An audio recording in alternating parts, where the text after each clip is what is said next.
नमस्कार मेरे प्यारे भाइयों बहनों, आईएएस आरएएस विद आरजे में पुनः आपका स्वागत है, अभिनंदन है। तो दोस्तों, आज हम लेकर आ चुके हैं 3 अप्रैल 2023 का राजस्थान राज्य विशेष का करंट अफेयर, जो आपके राजस्थान राज्य से संबंधित हो सकता है। उस करंट अफेयर की अपन चर्चा करेंगे। गवर्नमेंट के ऑफिशियल हैंडल्स पर जिन जिन चीज़ों की चर्चा हुई है, हम उन चीज़ों को ही समाहित करेंगे बस, ठीक है ना। और दोस्तों, आप भरोसा रखना, आपके ज़्यादातर प्रश्न 80 से 90% प्रश्न यहीं से आएंगे। ज़्यादा इधर उधर भागने की आपको ज़रूरत नहीं है। तो जो करंट अफेयर, जो न्यूज़ आपके करंट अफेयर के लिए बहुत इंपॉर्टेंट हो सकती थी, उसको आपके सामने लेके आ चुका हूँ मैं, आपका दोस्त। तो दोस्तों, आपको यदि पीडीएफ चाहिए, आपको क्या चाहिए? पीडीएफ, वही पुरानी बात फिर से। तो आप चले जाइए हमारे टेलीग्राम चैनल पर, टेलीग्राम चैनल को ज्वाइन कीजिए और पीडीएफ मुफ्त में प्राप्त कीजिए। तो दोस्तों, टेलीग्राम चैनल का नाम है हमारे का आईएएस आरएएस विद आरजे, ठीक है ना। आईएएस आरएएस विद आरजे, ठीक है। यहाँ पर मैं आपको आरएएस के मेंस के अकॉर्डिंग ही सारे नोट्स बताता हूँ, क्योंकि जब आप मेंस की अच्छी तैयारी कर लोगे तो प्रीलिम्स नहीं रुकेगा आपका। और यदि आप प्रीलिम्स क्वालिफाई कर लोगे और मेंस रुक गया तो प्रीलिम्स क्वालिफाई करने का कोई फ़ायदा है ही नहीं, ठीक है। तो दोस्तों, बिना किसी देरी के इधर इधर की बात किए बिना हम आते सीधे आज के न्यूज आर्टिकल के जो डिस्कशंस हैं उनके ऊपर। तो हमारा पहला जो न्यूज आर्टिकल है वो है शिक्षा का अधिकार। कौन सा? Right to education. अब मिलेगी 12वीं तक निःशुल्क शिक्षा। तो इसके पीछे क्या रहस्य है, क्या बातें हैं, आपके एग्जाम के लिए क्या चीज़ इंपॉर्टेंट हो सकती है, उन सारी चीज़ों के बारे में हम एक एक करके डिस्कशन कर लेते हैं, ठीक है दोस्तों। तो इसके चर्चा क्यों हो रही है भाई? आज हमने ये टॉपिक लिया, इसकी हेडिंग लिखी, इसको पढ़ाने जा रहे हैं। तो वो क्यों जा रहे हैं? क्योंकि राजस्थान में अब जो शिक्षा का अधिकार है उसके तहत, किसके? राजस्थान में शिक्षा के अधिकार के तहत निजी विद्यालयों में, कौन से विद्यालय आप देख लेना। पहले तो निजी हॉस्पिटलों के ऊपर नज़र थी गहलोत जी की, अब निजी विद्यालय। मुझे लग रहा है कुछ दिनों बाद ये भी संघर्ष करते सड़कों पर दिखाई देने वाले निजी विद्यालयों वाले। 12वीं तक की कक्षा के छात्रों को, अभी तक छात्राओं को था, छात्राओं को भी अभी ही घोषणा हुई है, बहुत समय नहीं हुआ, उसके बारे में आपको बताता हूँ, चीज़ें क्लियर हो जाएंगी, ठीक है। तो 12वीं तक के छात्रों को भी क्या है? निःशुल्क शिक्षा मिलेगी। अब 12वीं तक के छात्रों को भी निःशुल्क शिक्षा मिलेगी, ठीक है दोस्तों। तो इसके महत्वपूर्ण बिंदु किस तरह से, उनको हम जान लेते हैं कि ये जो खबर है उसके आसपास क्या आपके लिए इम्पोर्टेंट हो सकता है, ठीक है। तो अभी तक आरटीई मतलब राइट टू एजुकेशन के माध्यम से कक्षा 1 से 8वीं तक के विद्यार्थियों के लिए ही निःशुल्क शिक्षा का प्रावधान था कि यदि कक्षा 1 से कक्षा 8 तक हो तो आपको भी निःशुल्क शिक्षा प्रदान की जाएगी। लेकिन क्या होता है, इसी बीच में आता है आपका राजस्थान का बजट, ठीक। अब राजस्थान के बजट के अंदर क्या घोषणा करी श्री गहलोत जी ने? वो घोषणा करी कि राज्य सरकार के खर्चों पर छात्राओं के लिए, अभी कक्षा 1 से 8 तक था, अब केवल छात्राएं आ रही हैं, वो भी कक्षा 9 से 12 तक की, कक्षा 9 से 12 तक की छात्राओं के लिए निजी स्कूलों में, कौन से स्कूलों में? निजी स्कूलों में निःशुल्क शिक्षा जारी रखने का प्रावधान किया गया था। मतलब 9 से 12 तक छात्रा हो तो निजी स्कूल में भी कैसी शिक्षा है? आपको निःशुल्क शिक्षा है, ठीक है। इसी क्रम में अब छात्रों को भी, मतलब इसी चीज़ को और आगे बढ़ाते हुए कि अभी तो यार कोई स्कूल वाला सड़क पे उतरा ही नहीं, इनको उतारा जाए तो कक्षा 1 से 12 तक कर दिया ये। इसके तहत निजी विद्यालयों में प्रवेश लेने पर निःशुल्क शिक्षा उपलब्ध करवाई जाएगी। छात्राएं कक्षा 1 से 12 तक। तो इसका खर्चा कौन देगा? इसका खर्चा देगी राज्य सरकार। और राज्य सरकार कहाँ से खर्चा देगी? भाई मुफ्त का चंदन काय को घिसे जा रहे हो इतना कि भविष्य में फिर दिक्कत हो जाए। एक देश था दोस्तों वेनेजुएला करके। कौन सा? वेनेजुएला। कहाँ था? साउथ अमेरिका के अंदर। ये ऑयल बेस्ड इकोनॉमी थी। यहाँ पर मुफ्त में तनख्वाहें बांटी जाती थी लोगों को कि महीने के इतने रुपए प्रत्येक परिवार को दिए जाएंगे। वो तनख्वाहें बांटने का असर ये हुआ, लोग हो गए नीरस, काम करना कर दिया बंद। काम करना बंद करने से ऑयल के ऊपर पूरा का पूरा देश की जीडीपी और अर्थव्यवस्था का भार चला गया, जिसके कारण अर्थव्यवस्था क्रैश कर गई और वो देश क्या हो गया? भिखारी, दिवालिया, ठीक है। तो यही करने वाले हैं भारत का, ये गद्दी को पाने के लिए कुछ भी चल रहा है। तो दोस्तों, आगे जब अपन देख लेते हैं अपने एग्जाम के लिए क्या इंपॉर्टेंट हो सकता है। बाकी तो भगवान मालिक है, जो कर रहा है अच्छा ही कर रहा है, जो लोग कर रहे हैं वो, ठीक है। चलो, अब निःशुल्क एवं अनिवार्य शिक्षा का अधिकार अधिनियम 2009 में आया था। कब आया था? 2009 के अंदर। राज्य में कब लागू हुआ था? 1 अप्रैल 2009 2010 से। कब हुआ था दोस्तों? 1 अप्रैल 2010 से। इसके अंदर क्या क्या प्रावधान किए गए थे? यह निजी विद्यालयों में कमजोर और वंचित वर्ग के बालक बालिकाओं के लिए 25% सीटें आरक्षित करता था। कितनी करता था ये? 25% सीटें आरक्षित करता था। ये 25% सीटें रिजर्व हैं। आपने वो मूवी देखी होगी एक हिंदी मीडियम, तो उसमें जो इमरान खान साहब थे वो अपने बच्चे को गरीबों के कोटे से एडमिशन दिलवाना चाहते हैं बड़े स्कूल के अंदर, जहाँ पर कि उनका पैसे से या किसी और चीज़ से उनका सिलेक्शन नहीं हो पा रहा था उनके बच्चे का। ठीक है, तो निजी विद्यालयों में कमजोर और वंचित वर्ग के बालक बालिकाओं के लिए 25% सीटें आरक्षित होंगी। ठीक है दोस्तों, अब आगे चलते हैं। राज्य सरकार ने 25% जो निःशुल्क प्रवेश नियम की जो प्रभावी निगरानी थी और फीस का जो पुनर्भरण था, मतलब भैया 25% के नियम का पालन हो रहा है या नहीं हो रहा, और ठीक है, और फीस है वो टाइम पे जा रही है कि नहीं जा रही। पता लगा सरकार तो ऑर्डर दे के निकल ली, अब स्कूल वाला पीछे पीछे घूम रहा है कि सरकार साहब पैसे नहीं आए, और कुछ कह भी नहीं सकता, मंत्री जी नाराज हो गए तो दिक्कत हो जाएगी स्कूल वाले के लिए। ठीक है, तो इसके लिए क्या कर दिया गया, एक पोर्टल बना दिया गया कि यहाँ पर ही सारी चीज़ों की निगरानी होती रहेगी और टाइम होते ही तुरंत आपके पास पैसा पहुँचता रहेगा। ठीक है, तो ये चीज़ें बहुत ठीक थी। www.rajpsp.nic.in ये वाला पोर्टल था, जिसके माध्यम से जो 25% निःशुल्क प्रवेश नियम था उसकी प्रभावी निगरानी हो पा रही थी और फीस का पुनर्भरण हो पा रहा था। ठीक है दोस्तों, अब अपन चलते हैं थोड़ा सा और आगे। निजी स्कूलों में 25% सीटों पर प्रवेश हेतु जो आय सीमा थी कि भाई किस व्यक्ति को गरीब माना जाएगा, किस सीमा के अंदर वाले व्यक्ति होंगे जिनके बच्चों को 25% की सीमा में इंक्लूड किया जाएगा। तो पहले वो राशि थी वो 1 लाख रुपए सालाना अगर कोई कमाता है तो उसके बच्चों का क्या था, 25% की जो सीमा है उसके अंदर लिया जाता था। लेकिन अब इसको बढ़ाकर 2.5 लाख रुपये कर दिया कि कोई व्यक्ति अगर 2.5 लाख रुपये सालाना कमाता है या उससे कम कमाता है तो उनके जो बच्चे होंगे वो 25% की सीमा के अंदर आएंगे। कौन सी 25% सीमा? जो प्राइवेट स्कूलों के अंदर, जो बड़े प्राइवेट स्कूल हैं, बड़े निजी स्कूल हैं, उनके अंदर जो गरीब बच्चों की शिक्षा प्रदान की जाएगी, जिनको उस 25% की सीमा के अंतर्गत आएंगे। तो दोस्तों अब चलते हैं अपन आज के अपने अगले आर्टिकल की तरफ। तो हमारा अगला जो आर्टिकल है वो है प्रतापगढ़ में। उसकी चर्चा क्यों हो रही है पहले उसको जान लो। प्रतापगढ़ में, जालौर में और राजसमंद में, नाम याद रखना, प्रतापगढ़, जालौर और राजसमंद, इन तीनों में क्या है, नए मेडिकल कॉलेज खुलेंगे। ठीक, अब अपन देख लेते हैं कि राजस्थान में मेडिकल कॉलेजों की क्या स्थिति है। स्थिति का मतलब ये है कहाँ कहाँ अवस्थिति है और इनका संचालन कौन करता है, कैसे होता है। ठीक है, उसके बारे में थोड़ा सा जान लेते हैं। ये आपकी नॉलेज के लिए बहुत ज़रूरी है, RAS के इंटरव्यू के लिए बहुत इंपॉर्टेंट है। प्रीलिम्स के अंदर आपसे पूछा जा सकता है कि हाल ही में राजस्थान सरकार ने किन किन जिलों में नए मेडिकल कॉलेज की स्थापना की घोषणा की है। ठीक है दोस्तों, अगर आपका प्रीलिम्स यही कोई 1-2 महीने 3 महीने में कंडक्ट करवाती है गवर्नमेंट तो ठीक है, वैसे 1-2 महीने में तो नहीं होना, कैसे भी 1-2 महीने में तो नोटिफिकेशन आ जाए आपकी RAS का, यही बड़ी बात है। ठीक है, अब अपन चलते हैं जो महत्वपूर्ण बिंदु हैं उनके बारे में चर्चा कर लेते हैं। ठीक, तो प्रदेश के सभी 33 जिलों में, अब आप बोलोगे सर 33+19 हो गए, कहाँ सो रहे हो, तो भैया अभी उनका लागू होना बाकी है। जब 33+19 लागू हो जाएंगे तो 33+19 जिले हो जाएंगे राजस्थान के अंदर। जब तक लागू नहीं हो रहा है तब तक राजस्थान के अंदर 33 ही जिले हैं। ठीक है, तो सभी 33 जिलों के अंदर मेडिकल कॉलेज होंगे। कहाँ होंगे? Medical college.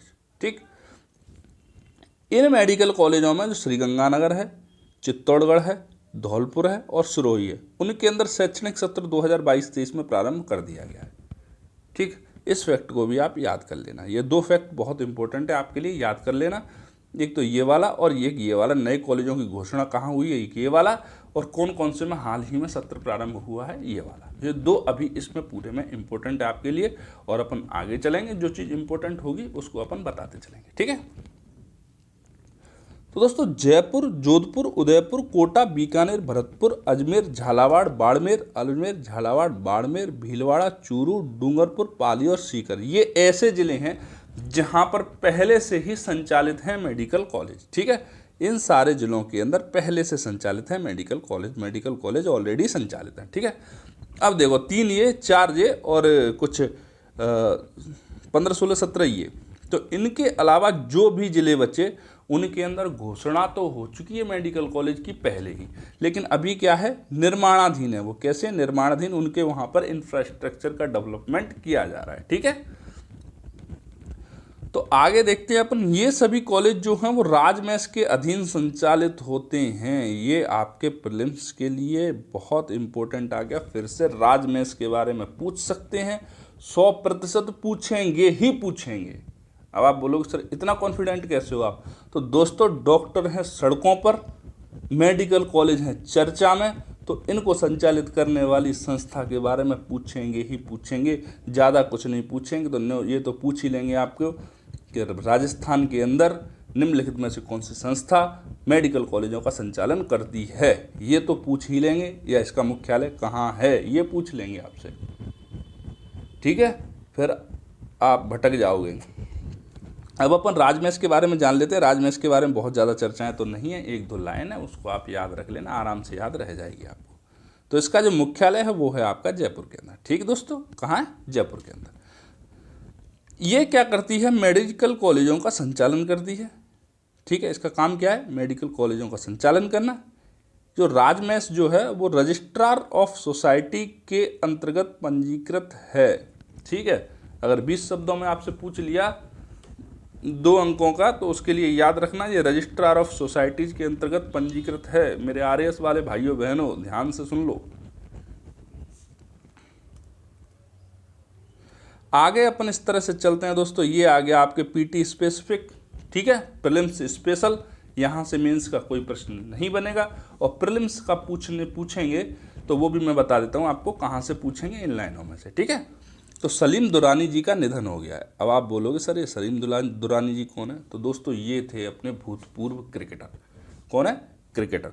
ठीक, जन्म हुआ अफगानिस्तान में, काबुल में 1934 के अंदर। 1934 के अंदर तो अफगानिस्तान भारत ही था सर। हाँ, ये कह लो आधुनिक अफगानिस्तान में, पहले वाले भारत में। ठीक है, मृत्यु हो गई इनकी गुजरात के जामनगर में। बड़ी लंबी ट्रैवलिंग करी पूरी जिंदगी। 2 अप्रैल 2023 को, मतलब कल। ठीक, ये फैक्ट आपका बहुत इंपॉर्टेंट है। इसके बारे में आपसे प्रीलिम्स के अंदर मजाक मजाक में पूछ सकता है कि राजस्थान के अतिरिक्त और किन 2 राज्यों के लिए या किन दो टीमों के लिए सलीम दुरानी जी ने क्रिकेट खेला है? तो वो खेला है आपका गुजरात के लिए और सौराष्ट्र के लिए, राजस्थान के साथ साथ। मतलब राजस्थान, गुजरात और सौराष्ट्र 3 टीमों के लिए इन्होंने फर्स्ट क्लास क्रिकेट में अपनी सेवाएं दी हैं। प्रथम श्रेणी क्रिकेट इन्होंने इन 3 टीमों की तरफ से खेला है। ठीक है, ये अर्जुन अवार्ड से सम्मानित प्रथम क्रिकेटर हैं। इनसे पहले कोई क्रिकेटर अर्जुन अवार्ड से सम्मानित नहीं था। ये पहले क्रिकेटर हैं जो अर्जुन अवार्ड से सम्मानित किए गए थे। ये बहुत इंपॉर्टेंट है, हाल ही में निधन हुआ है और कैरियर के बारे में पूछा जा सकता है। ठीक, अगले दोनों भी बहुत इंपॉर्टेंट है जो फैक्ट हम बताने वाले हैं। CK Naidu life time achievement पुरस्कार से BCCI ने इनको 2011 में सम्मानित किया था। ये सबसे ज़्यादा इंपॉर्टेंट है। इस पर तो 3 स्टार लगा लो, इस पर 1 स्टार, इस पर 2 स्टार, इस पर 3 स्टार, इसको बना दो DSP। ठीक है, नीचे आगे इन्होंने बॉलीवुड की चरित्र फिल्म में अभिनय किया है। ये 3-4 फैक्ट हैं वो बहुत इंपॉर्टेंट है। इनको दिमाग के अंदर भैया रट के पटक लो। कोई भी चीज़ पढ़ो तो ऐसे पढ़ो कि ये एग्ज़ाम में आएगी ही आएगी, और आज के बाद हमें कभी इस चीज़ को पढ़ने का अवसर नहीं मिलेगा। तो जो चीज़ निकल के आएगी छननी में, जो क्रीम निकल के आएगी, जो घी निकल के आएगा, वो दिमाग में चिपका ही रहेगा। ठीक है, एग्ज़ाम तक। तो दोस्तों अब देखते हैं इनकी मृत्यु पर या इनके नाम पर राजस्थान सरकार क्या कर रही है, क्योंकि राजस्थान की तरफ से ये फर्स्ट क्लास क्रिकेट खेले हुए हैं। तो राजस्थान सरकार ने खेल में प्रोत्साहन योगदान, मतलब इन्होंने भैया खेल के अंदर योगदान दिया है, लोगों को प्रोत्साहित किया है। तो इसको देखते हुए क्या किया है, प्रत्येक संभाग में सलीम दुरानी आवासीय स्पोर्ट्स स्कूल स्थापित करने की घोषणा की है। प्रत्येक संभाग पर, संभाग स्तर पर सलीम दुरानी आवासीय स्पोर्ट्स स्कूल स्थापित कर रही है राजस्थान सरकार। ठीक है, तो दोस्तों अब चलते हैं अपन अगले न्यूज आर्टिकल पे। जीतो अहिंसा रन। देखो, ये अगर आपके एग्जाम के आसपास रन हुआ होता, मैराथन हुई होती, तो ये इंपॉर्टेंट होती, क्योंकि स्वयं CM साहब ने इसको हरी झंडी दिखा करके मतलब इस रेस का, इस दौड़ का आयोजन किया है। अब आपका एग्ज़ाम नहीं है कोई आसपास, तब तक कोई ना कोई दूसरी और रन हो जाएगी, नहीं होगी तो फिर ये ठंडे बस्ते में चली जाएगी और इससे ज़्यादा इम्पोर्टेंट दूसरे इश्यू बन जाएंगे जो आपके एग्ज़ाम में पूछे जाएंगे। तो ये एग्ज़ाम के लिए लेस इम्पोर्टेंट है, ठीक है, कम है इम्पोर्टेंस इसका। तो दोस्तों इस मैराथन का जो आयोजन है वो सभी नागरिकों और समाज में सत्य और अहिंसा का प्रसार करना है, ठीक है। क्या करना है भाई, सारे सत्य बोलो, अहिंसक रहो, शांति से रहो, बात बात पे हिंसा मत करो, ठीक है। ये इम्पोर्टेंट हो सकता है आपके लिए। पूछ सकते हैं जो आपके वन डे एग्ज़ाम होते हैं, छोटे एग्ज़ाम होते हैं, क्वालिफाइंग एग्ज़ाम होते हैं, सीईटी वगैरह का, रीट वगैरह का, उसमें इसको पूछ सकते हैं कि शांति एवं अहिंसा विभाग बनाने वाला राजस्थान देश का एकमात्र राज्य है। राजस्थान एकमात्र राज्य है शांति एवं अहिंसा विभाग बनाने का, ठीक है। इसके अतिरिक्त देश में, पूरे देश में किसी ने भी शांति और अहिंसा विभाग नहीं बनाया। वैसे मैं आपसे एक दिन पूछ भी रहा था इस विभाग का क्या काम हो सकता है, आप मुझे बताएं, कमेंट सेक्शन में लिख के जरूर बताएं भैया कि शांति और अहिंसा विभाग का काम क्या हो सकता है, ठीक है। पुलिस शांति नहीं करवा पाई, कोर्ट शांति नहीं करवा पाए, अब ये विभाग किस तरह से शांति करवाएगा, तो कृपा करके हमें बताएं, हमें भी पता चले। आगे देखते हैं अपन अगला न्यूज आर्टिकल, वो है आपका कंप्यूटर सखी। ये इसको आप 3 स्टार में लिख लो, कंप्यूटर सखी को आप 3 स्टार में रख लो, क्योंकि कंप्यूटर सखी आपके प्रीलिम्स और मेंस दोनों के लिए ही इम्पोर्टेंट है। भले ही ये किसी जिला प्रशासन की पहल है, क्योंकि इस तरह की और पहलें राजस्थान के अंदर होना प्रारंभ हो गई हैं और मुझे लगता है कि ये पहल बढ़ती ही चली जाएगी। एक तो ये महिला सशक्तिकरण का मुद्दा है, तो और भी ज़्यादा सरकार का फोकस इस पर रहता है, ठीक है। तो चूरू के जिला प्रशासन द्वारा प्रारंभ की गई थी कंप्यूटर सखी। तो आप बोलोगे सर ये तो बहुत पुरानी योजना है, आज क्यों पढ़ा रहे हो? क्योंकि भैया कंप्यूटर सखी 2 दिन से न्यूज़पेपर के अंदर चर्चा में चल रही है। हमारी जो मुख्य सचिव हैं उन्होंने उनसे मुलाकात की है और उनके साथ कुछ कार्यक्रम में हिस्सा भी लिया है, ठीक। कंप्यूटर सखी चूरू जिला प्रशासन की पहल है। कौन से जिला प्रशासन की? चूरू जिला प्रशासन की, ठीक है। इसका उद्देश्य स्वयं सहायता समूह और अन्य, या तो स्वयं सहायता समूह से जुड़ी हो कोई महिला या फिर अन्य किसी तरह के समूहों से जुड़ी हो, उस तरह की महिलाओं को, लगभग 70,000 महिलाओं को डिजिटल एवं वित्तीय रूप से साक्षर बनाना है, ठीक है। डिजिटल एवं वित्तीय रूप से साक्षर बनाना। वित्तीय रूप से साक्षर कैसे? देखो ये 2 टर्म नहीं है, डिजिटल एवं वित्तीय, ये एक ही टर्म है।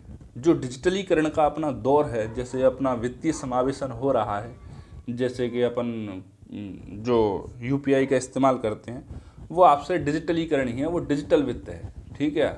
तो इस तरह की चीज़ों के बारे में साक्षर बनाना, ताकि वो समाज के अंदर जो है अपनी सकारात्मक भूमिका प्रदान कर सकें। कैसी भूमिका निभा सकें? समाज के अंदर सकारात्मक भूमिका को निभा सकें, ठीक है। अब देखते हैं इस जो डिजिटल जो सखी है अपनी कंप्यूटर सखी, उसके बारे में और क्या क्या प्रावधान है उनके बारे में अपन देख लेते हैं। तो इसमें 15 दिन का प्रशिक्षण है। कितने दिन का? 15 दिन का। इसमें इंटरनेट के बारे में समझाया जाएगा। भैया इंटरनेट क्या होता है? गूगल सर्च के बारे में समझाया जा सकेगा कि भैया अगर लिख के नहीं कर पा रहे हो तो आवाज़ वाले पर टाइप करो, हेलो गूगल एवरेस्ट कितना ऊंचा है, इस तरह से बोलो और वो बता देगा आपको, ठीक है। पेंट सॉफ्टवेयर, मतलब जो सॉफ्टवेयर वगैरह होते हैं उनके बारे में जानकारी देना। टाइपिंग सिखाना, यूपीआई का ट्रांजैक्शन सिखाना। मेन इंपॉर्टेंट तो यही चीज़ है कि यूपीआई का ट्रांजैक्शन सिखाया जा रहा है, यूपीआई का ट्रांजैक्शन ही सिखाया जाएगा यहाँ पे। और तो सॉफ्टवेयर वगैरह, टाइपिंग वगैरह 15 दिन में कहाँ आने वाली भाई, गूगल सर्च सीख जाएंगे और यूपीआई का यूज़ सीख जाएंगे, ठीक है।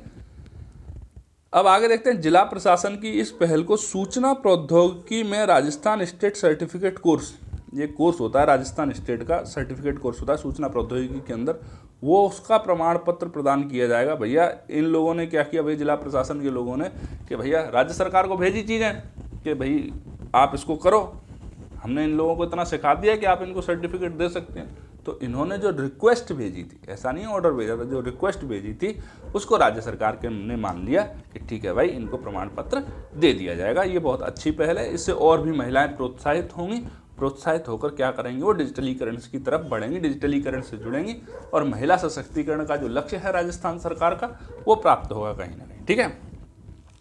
अब आते हैं अगले न्यूज आर्टिकल की तरफ। तो वो न्यूज आर्टिकल है हमारा अभिलाषा कार्यक्रम। कौन सा कार्यक्रम? अभिलाषा कार्यक्रम। ये जो अभिलाषा कार्यक्रम है वो जो चूरू में इनिशिएटिव जो शुरू हुआ है कंप्यूटर सखी का, ये सिर्फ ये वैसा ही है, सेम वैसा ही है, लेकिन उससे थोड़ा सा एडवांस है क्योंकि थोड़ा बाद में आया है तो और भी इनोवेशन लेके आया है। ठीक है, यह उदयपुर जिला प्रशासन ने प्रारंभ किया है। किस जिला प्रशासन ने? उदयपुर जिला प्रशासन ने। और कंप्यूटर सखी किस जिला प्रशासन ने किया था? चूरू जिला प्रशासन ने। ठीक, उद्देश्य क्या है इसका? इसका उद्देश्य वंचित बालिकाओं एवं महिलाओं को सॉफ्टवेयर प्रोग्राम सिखाना। क्या करना? वंचित जो महिलाएं हैं, बालिकाएं हैं, उनको सॉफ्टवेयर प्रोग्राम सिखाना। भाई जो वंचित है उसको पहले रोटी कपड़ा मकान दो तब वो सीखेगी।